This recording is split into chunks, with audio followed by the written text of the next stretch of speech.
রান্না করা একটা পেশা, আবার রান্না করা একটা শিল্প।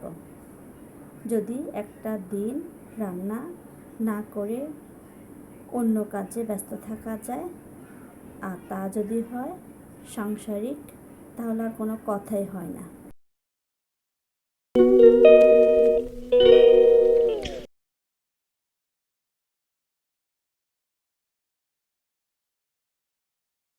হ্যালো এভরিওয়ান, আসসালামু আলাইকুম। সবাই কেমন আছেন?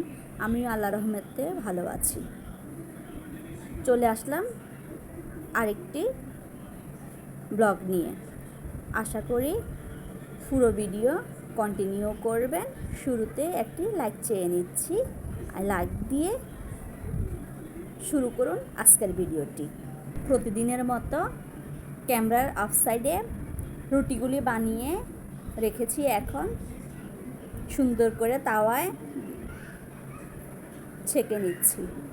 ইদানিং কাজের এত চাপ বেড়ে গেছে যে সময় মতো ভিডিও দিতে পারছি না, কোনো কাজ সামলিয়ে করে নিতে পারছি না, আপনাদের সাথে আড্ডা দেওয়াও খুব একটা হচ্ছে না।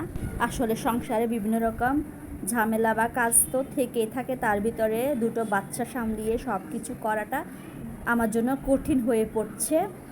তার মধ্যেও চেষ্টা করছি কিছু করতে, আশা করি আপনাদের ভালোবাসা পাবো। তো সকালে নাস্তাটা সেরে নিলাম, মিষ্টি কুমড়া ভাজি দিয়ে রুটি আর চা। আর ছোটো মেয়ের জন্য আম দিয়ে ভাত মেখে নিয়ে ক্যামেরার অফ সাইডে খাইয়ে দিয়েছি।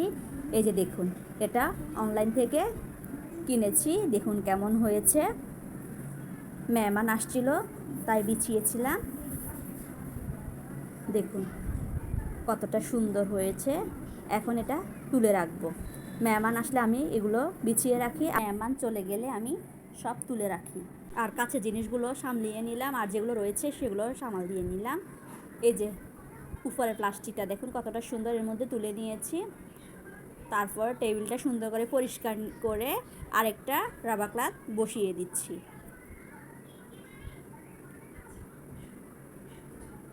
সংসারে এসব ছোটোখাটো জিনিসগুলো যদি যত্নে না রাখি, তাহলে হঠাৎ করে যদি মেহমান আসে তাহলে খুব লজ্জার ভিতরে পড়ে যেতে হয়। এটাও কিছুদিন আগে কিনেছিলাম, দেখুন কতটা সুন্দর হয়েছে। টেবিলের মাপে কিনেছিলাম। উপরটি বিছানোর জন্য এই সাদা প্লাস্টিকটাও কিনেছি।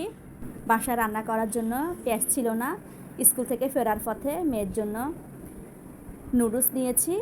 কোরিয়ানটা, বড় মেয়ে কোরিয়ান নুডলসটা পছন্দ করে, আর ছোটো মেয়ে ঝাল ছাড়া যে নুডলসটা হয় ওইটা খায়। দেখুন mister noodles Korean super spicy, মানে এটাই ও পছন্দ করে, ঝাল ঝাল এটা, তাই ওর জন্য এটা নিয়ে আসলাম। আর ছোটো মেয়েটা আছে তাই আর আনতে হলো না। আর সাথে খাওয়ার জন্য টক দই নিয়ে আসছিলাম, ক্যামেরা অফ সাইডে তা খেয়ে নিলাম। আগের দিনে রান্না করা ডাল ছিল, শাক ভাজি ছিল, আর আলু দিয়ে ট্যাংরা মাছ রান্না করলাম, তা বের করে রেখে এখন একটা একটা করে সুন্দর করে আবারও গরম করে নিলাম। ট্যাংরা মাছের সাথে আলু ছিল, আলুগুলি বাচ্চারা তুলে খেয়ে ফেলেছে। আর এখন ট্যাংরা মাছটাও সুন্দর করে গরম করে নিচ্ছি। এক ফাঁকে অনেকগুলি পেঁয়াজ কুচি করে রেখেছিলাম। এখন স্বাদ মতো লবণ আর গুঁড়ো মরিচ দিয়ে সামান্য সরিষার তেল দিয়ে ভালো করে মেখে একটা ভর্তা করে নিচ্ছি। ক্যামেরা অফ সাইডে ভাতটা রান্না হয়ে গেছে, তা আর দেখালাম না। ভর্তাটা সুন্দর করে রেডি হয়ে গেছে, একটু ঝাল ঝাল করে করেছিলাম যাতে খেতে ভালো লাগে। দেখুন কালারটা, গরম গরম ভাতের সাথে এই ভর্তা রেসিপিটা কিন্তু দারুণ লাগে। তার ভিতরে যদি সর্দি কাশি হয় কারো, তাহলে এই ভর্তাটা করে দিলে তাহলে কিন্তু খেতে অনেক ভালো লাগবে। এর মধ্যে ভর্তাটা হয়ে গেছে করা, একটুখানি সবার জন্য বেড়ে নিয়ে নিজেরটা প্লেটে রেখে দিলাম, আর একটুখানি ভাত নিয়ে সুন্দর করে খেতে বসে গেলাম। দুপুরে যে কোনো আইটেমের সাথে এরকম একটা যদি ভর্তা থাকে আমার কাছে কিন্তু অনেক ভালো লাগে। এতক্ষণ সাথে থাকার জন্য ধন্যবাদ। ফিরে আসবো অন্য কোনো ভিডিও নিয়ে, সেই পর্যন্তই ভালো থাকুন, সুস্থ থাকুন। আল্লাহ হাফেজ।